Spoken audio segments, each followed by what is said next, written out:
तो ग्रामर में आज बहुत ही महत्वपूर्ण सेशन जो कि 9th और 10th दोनों के लिए बोर्ड एग्जाम के नजरिए से दृष्टिकोण से देखें तो आज का जो ये सेशन हम शुरू करने जा रहे हैं इंग्लिश ग्रामर में एक्टिव टू पैसिव यानी एक्टिव वॉइस से पैसिव वॉइस कैसे बनाते हैं, इन सारी चीजों के बारे में यहाँ आज हम जितना भी आपका संदेह होगा उसको क्लियर करना चाहेंगे अपने इस YouTube के माध्यम से, मंच के माध्यम से। तो आइए पहले जानते हैं कि एक्टिव वॉइस और पैसिव वॉइस होता क्या है, इनके बारे में थोड़ी सी चर्चाएं करते हैं। जैसा कि एक्टिव वॉइस और पैसिव वॉइस, वॉइस के बारे में वाच्य परिवर्तन आपने हिंदी में पढ़ा होगा, वाच्य कहा जाता है वॉइस को। और एक्टिव वॉइस का मतलब होता है कि जिसमें कर्ता प्रधान हो, और पैसिव वॉइस होता है कि जिसमें कर्म प्रधान हो। जिसमें कर्ता को प्रधानता दी जाती है उसे कर्तावाच्य कहा जाता है, यानी एक्टिव वॉइस कहा जाता है, और जिसमें कर्म को प्रधानता दी जाती है उसे पैसिव वॉइस कहा जाता है। तो इन्हीं में अब हम सबसे पहले जानते हैं कि एक्टिव वॉइस होता क्या है।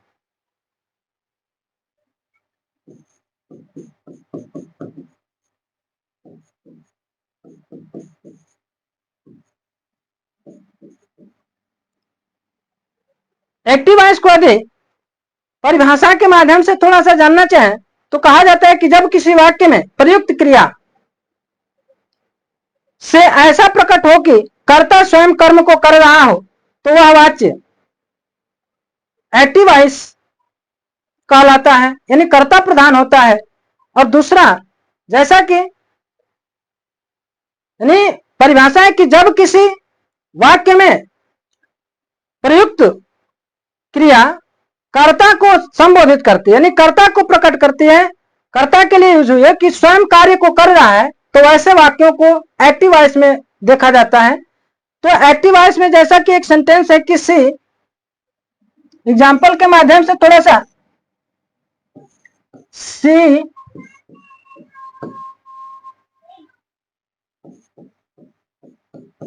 कुक्स फूड फॉर मी। यदि इसके इस सेंटेंस के अर्थ की बात किया जाए, सी कुक्स फूड फॉर मी, सी माने वह, कुक्स माने पकाती है, फूड मीन्स भोजन, फॉर मी मेरे लिए। तो इसमें यह वाक्य को पढ़ने से लग रहा है कि कर्ता ही स्वयं उस कार्य को कर रहा है। उसी प्रकार से जैसे पैसिव वॉइस,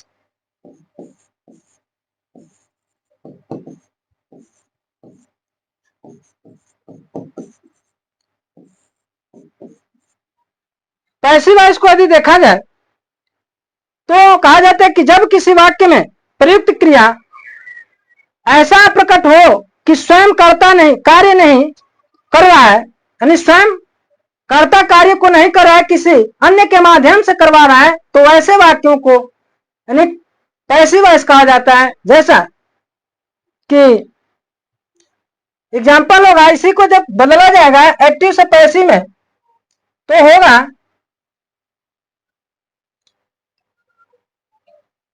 कि फूड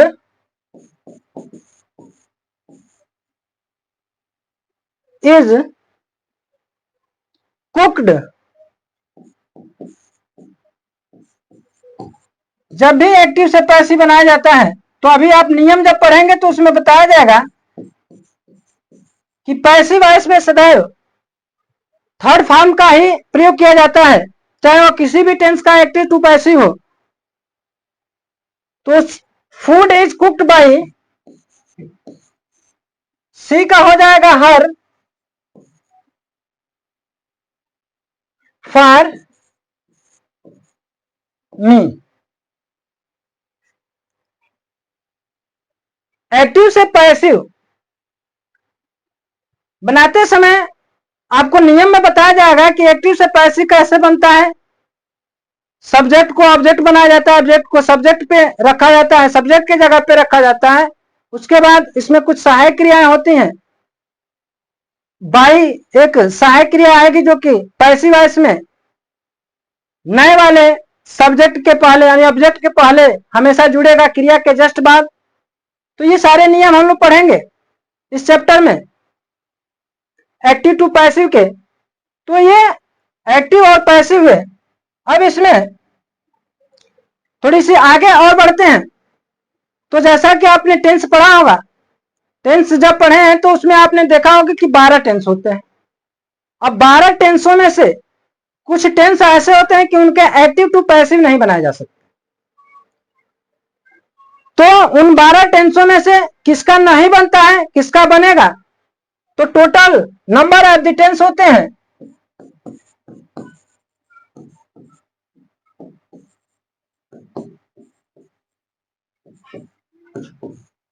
12, यानी total number of the tense 12।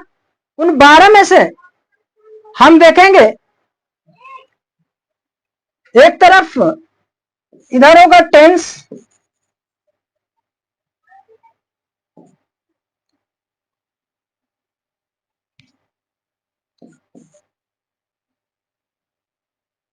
indefinite,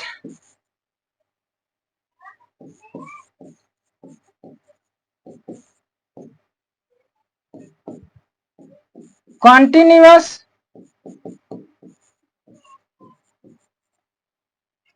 perfect,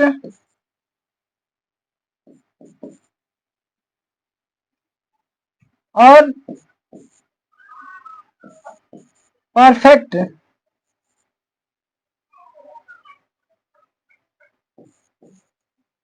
continuous tense, ये 4 श्रेणियां बनेंगी। इसमें हम देखेंगे कि 12 टेंस में से पहला जैसे कि प्रेजेंट टेंस,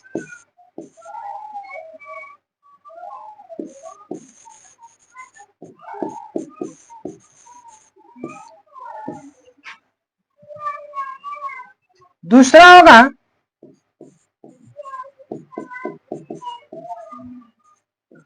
पास्ट टेंस, और तीसरा आप पाएंगे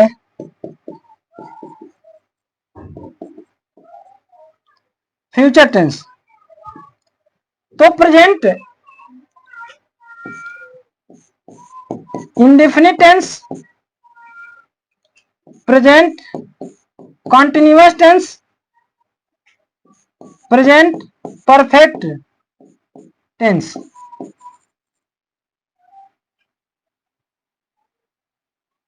present perfect continuous tense.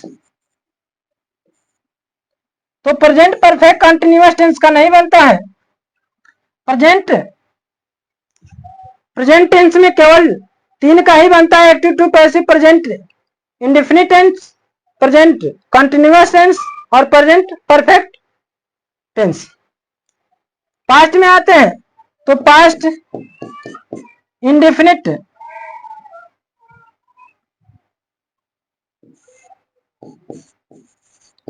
Past indefinite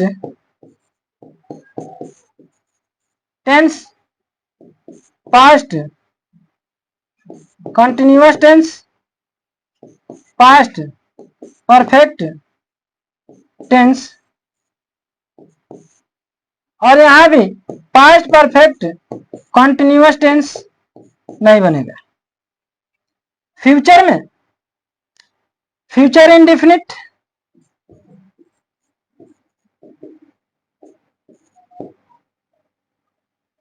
tense, future continuous tense, ये नहीं बनेगा। फ्यूचर परफेक्ट टेंस और फ्यूचर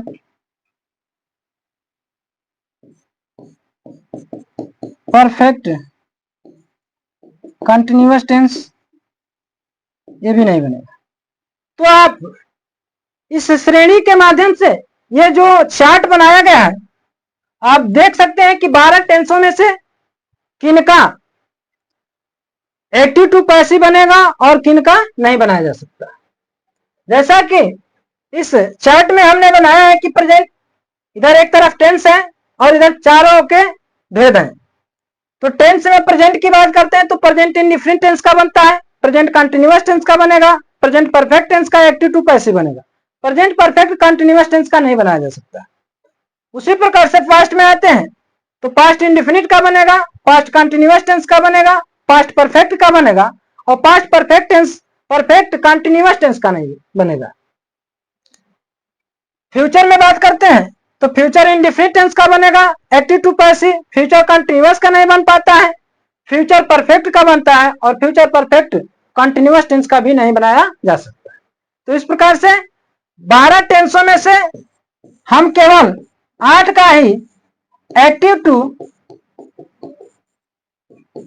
पैसिव बनाएंगे। तो टोटल हमको एक्टिव टू पैसिव में केवल 8 टेंसों को ही पढ़ना है।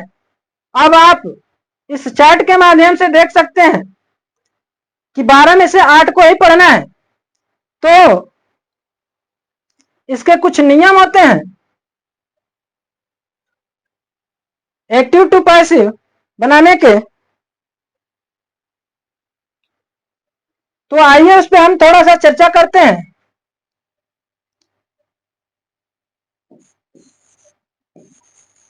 नियम की बात करते हैं। Rule of active to passive.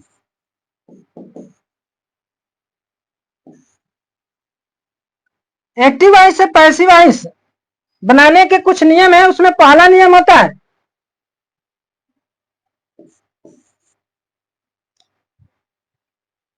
कि सब्जेक्ट को ऑब्जेक्ट बनाया जाता है।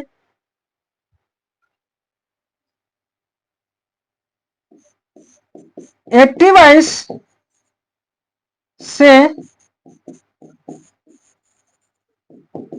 पैसिव वॉइस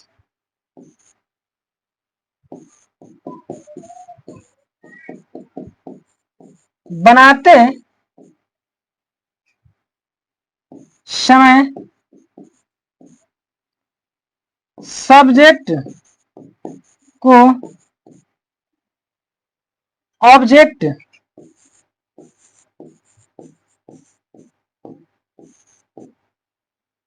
बनाते हैं।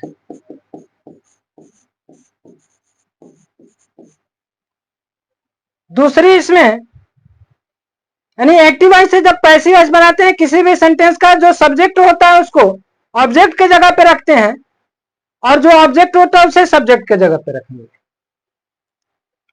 फिर दूसरा होता है पॉइंट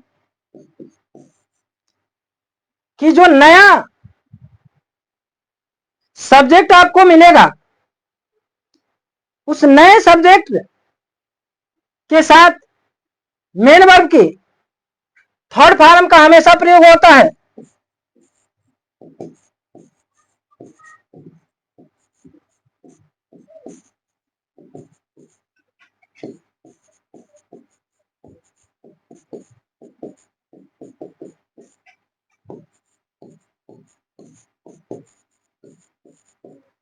मेन वर्ब की थर्ड फॉर्म का प्रयोग होगा।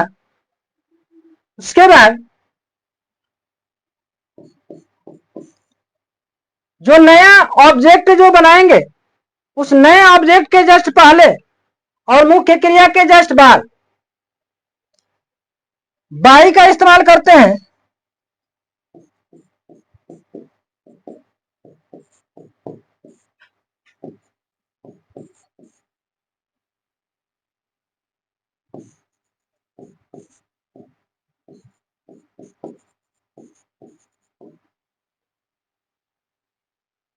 एक चीज आप ये तो कुछ इसके नियम पॉइंट ऑफ व्यू रहे। उसके बाद जैसे इसके कुछ एक्टिव टू पैसिव में सब्जेक्ट से ऑब्जेक्ट कैसे बनाया जाता है उसका चार्ट होता है। तो उस चार्ट के माध्यम से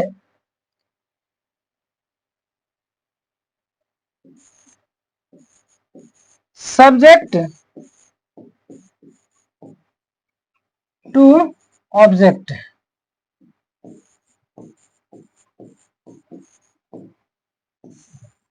यह एक नियम होता है। इस चार्ट के माध्यम से हम समझ सकते हैं एक्टिव वॉइस में जब आई होता है तो पैसिव वॉइस में उसके साथ आई के साथ बाई के साथ मी लिख देंगे। ऑब्जेक्ट के जस्ट पहले बाई का इस्तेमाल होगा, यानी आई का मी होता है। उसी प्रकार से वी को वी यदि सब्जेक्टिव केस में है तो ऑब्जेक्टिव केस में अस हो जाता है और अस के पहले भी बाई का इस्तेमाल किया जा सकता है। ठीक, यू का नो चेंज होता है, यानी यू का एक्टिव वॉइस में हो या पैसिव वॉइस में, तो इसके साथ यू ही रहेगा। दे का देम हो जाता है, ही का हिम होगा, सी का हर होता है, इनके भी साथ वाई यूज किया जा सकता है। दे का देम हो जाता है, बाई यूज किया जा सकता है इनके साथ भी।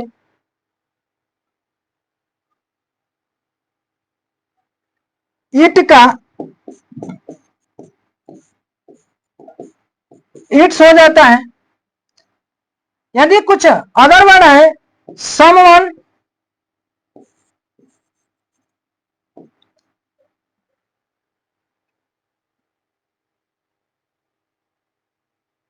somebody,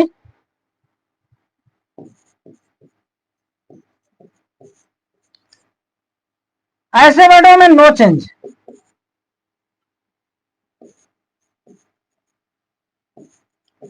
यानी कोई परिवर्तन नहीं होता है। ये एक्टिव टू पैसिव बनाने के कुछ मूलभूत आधार हैं, नियम है, आधारभूत नियम है इसके। इसी के अकॉर्डिंग एक्टिव से पैसिव बनाया जा सकता है।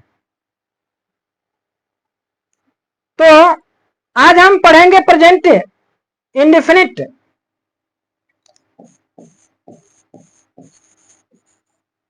Present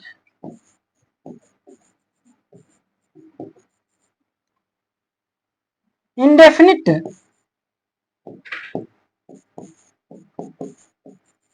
tense. Present indefinite tense का एक्टिव से पैसिव बनाना है, तो इसमें अब देखते हैं कुछ एग्जाम्पल के माध्यम से प्रेजेंट इंडेफिनिट टेंस का। पहला उदाहरण मान लीजिए लेते हैं कि सी राइट्स अ लेटर।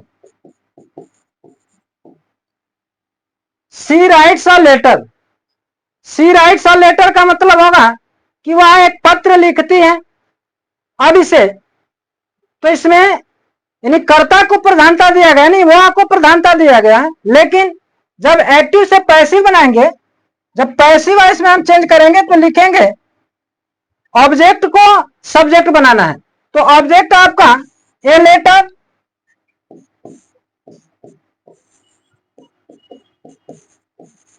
अब ए लेटर के अनुसार जो नया सब्जेक्ट बनेगा उसके अनुसार सहायक क्रिया प्रेजेंट कंटिन्यूअस की सहायक क्रिया लेंगे। तो ए लेटर सिंगुलर है, इसलिए इज का इस्तेमाल होगा। अ लेटर इज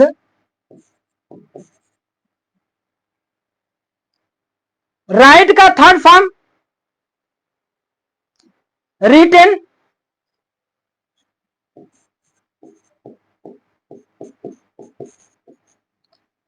और मेन वर्ब के जस्ट बाद नॉट का प्रयोग करना है, बाई का प्रयोग करना है, बाई। सी का अभी जैसा कि ऊपर आपने देखा है क्या होगा ऑब्जेक्टिव केस में, तो हर होगा, बाई हर। तो जैसा कि आपने पहला सेंटेंस देखा कि सी राइट्स अ लेटर, वह एक पत्र लिखती है, और इसका जब एक्टिव से पैसिव बनाया गया तो हो गया कि ऑब्जेक्ट आपका अ लेटर है। तो अ लेटर के अकॉर्डिंग जब प्रेजेंट इंडेफिनिट टेंस का एक्टिव टू पैसिव बनाया जाता है तो कंटिन्यूअस की सहायक क्रिया के साथ बनाया जाता है। तो लेटर के अकॉर्डिंग अनुसार इज का इस्तेमाल किया गया और मेन वर्ब की थर्ड फॉर्म लिखना है, जैसा कि ऊपर नियम में भी बताया है रिटेन बाई। और सी का ऑब्जेक्टिव केस में हर होता है तो रिटेन बाई हर। इसी प्रकार से दूसरा एक सेंटेंस लेते हैं, you play many football match। You play many football match। जब इसका बनाया जाएगा तो जैसा कि आप देख रहे हैं कि ऑब्जेक्ट मेनी फुटबॉल मैच, बहुत से फुटबॉल का मैच, तुम खेलते हो बहुत से फुटबॉल मैच, तो होगा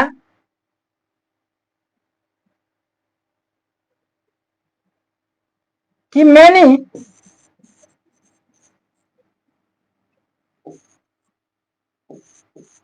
फुटबॉल मैच आर, मैनी है यानी प्लूरल को इंडिकेट कर रहा है, इसलिए सहायक क्रिया आर का इस्तेमाल होगा। प्ले का थर्ड फॉर्म प्लेड बाय, और ऑब्जेक्टिव केस में जैसा कि यू का यू ही था तो लिखेंगे bye you.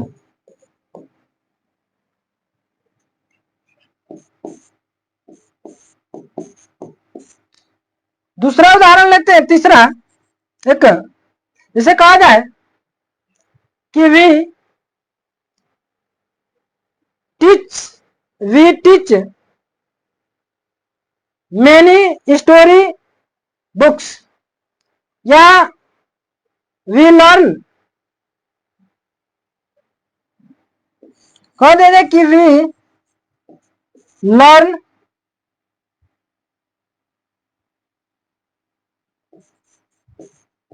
Many stories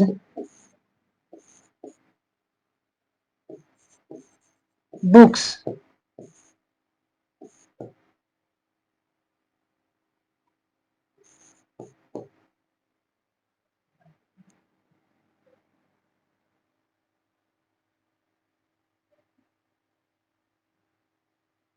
many stories books, यहां लर्न की जगह रीड कर लीजिए, कोई दिक्कत, तो हो जाएगा वी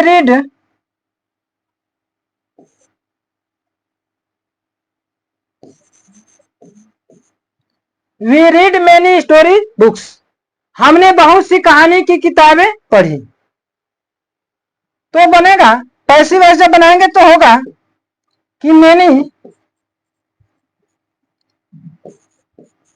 स्टोरीज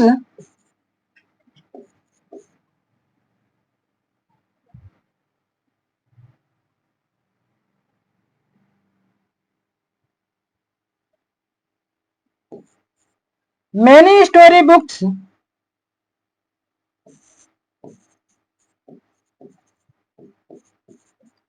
आर